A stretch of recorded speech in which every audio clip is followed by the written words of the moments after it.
Hey guys, it's Evan. It's April 2025 and I've been doing some videos about managing snakes in cages and removing snakes from cages, especially when they're getting into food responses. It's a good time of year to do this because April is when the light starts getting really long in the days up north.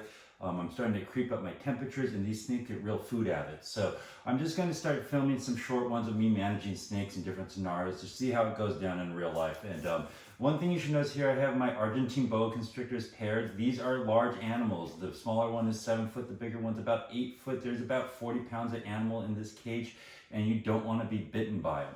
If you can see right now, this where they're out, like this type of interest and curiosity they're showing, it's fundamentally food motivated. This is fundamentally why you should be tap and hook training every single boa constrictor that you have once you start getting solid food responsibility, because eventually they grow into something that's big enough that your hand becomes prey selectable and they will bite you if you don't tap manage them. So today my goal is to change water and spray down this cage. I don't need to do much else. I might add some water into this cage, but I need to service this cage.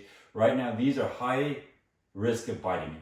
So I'm just going to tell you that. And so there's different ways to handle this and there's different scenarios. And the first choice is which side do you want to go into? You want to go on this side or you want to go into this side? And I kind of need to go into both sides, but let me see if I can go on this side first because it's a little less hectic. If I come in this side, I have one meet me right at the door and I have another one right there after me. Of course, they're lording over the water bowls right now, but I'm going to go on this side, open the door with something that's not my hands, and I'll reach around and tag me right there. Do you see how excited they're getting right now? This is where I do my initial taps to manage them and hopefully turn them off. That should be their first cue that this isn't feeding. First cue that this is not feeding. I'm watching this one as I'm touching this one. So this is going to turn around and get me. But I'm coming in this door. Coming in this door. And now this one's pretty much decided that it is not getting fed. I don't know if you can see this, not hyper vigilant on me anymore.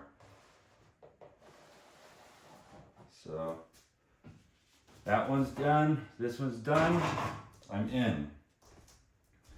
It goes a lot better coming from that door when they're positioned like that than going in on this door. That would have been a lot more spicy. There you go. I'm going to add some moisture to this box.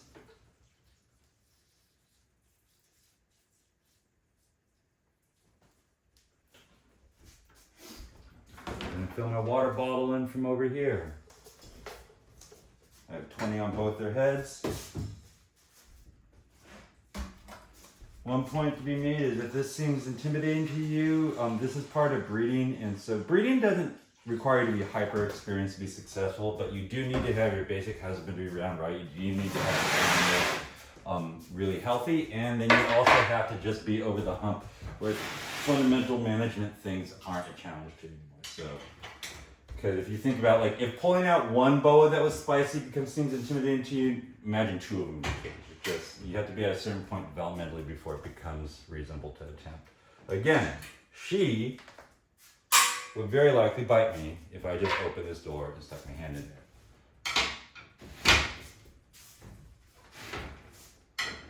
These old cages, the doors are so heavy. So my goal over here, I'm going to add moisture to this and spray the cage. So I'm just managing her until she looks away. These are pretty well-mannered snakes. It's not like they're crazy, but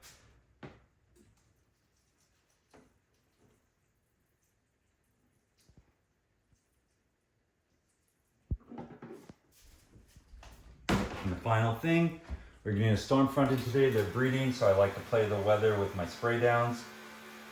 I like to spray down animals with the incoming storm fronts. So that's the last thing.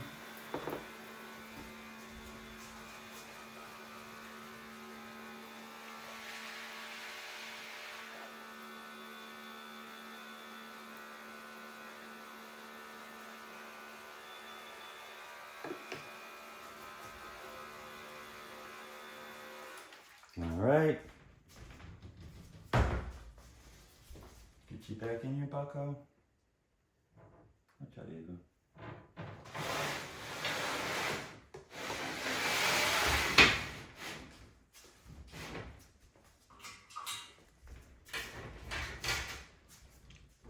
All right, that was exactly 5 minutes to service one breeding cage full of 2 full-size boas. So that's just how it's done. That's their maintenance for the week. It's a light week because the way I feed them, they kind of be deep cleaning. They mess their cages like every other week the way I feed them. So this is light week, water changes, spray downs.